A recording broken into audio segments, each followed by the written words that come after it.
नमस्कार मंडळी. तर आपण आलो आहोत शेगावपासून 9 किलोमीटर अंतरावर असलेल्या या प्राचीन मंदिरात. या मंदिरात श्री संत गोमाजी महाराजांची समाधी आहे. या मंदिराच्या मेन एंट्रन्सवर असलेली कमान मंदिराची विशेषता वाढवते. तसेच हे मंदिर गौमुख कुंडासाठी प्रख्यात आहे. असं म्हटलं जाते, या कुंडात स्नान केल्यावर मनातल्या सर्व इच्छा पूर्ण होतात. गौमुख कुंडाच्या डाव्या बाजूने मंदिराचे प्रमुख द्वार आहे व समोरच्या बाजूने वेगवेगळ्या प्रकारची दुकाने आहेत. पायऱ्यावरून वर जाताच विठ्ठल रुक्मिणीचे मंदिर आहे. दर्शन करून बाहेर आल्यावर डाव्या बाजूने भुयाराचा मार्ग दिसतो.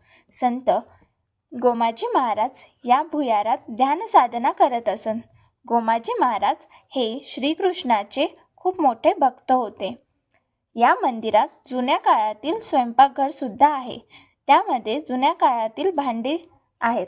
या ठिकाणचे आर्किटेक्चर आपण त्या काळात असल्याचे अनुभव करून देते. जर तुम्ही शेगावला येत असाल तर या ठिकाणाला अवश्य भेट द्या.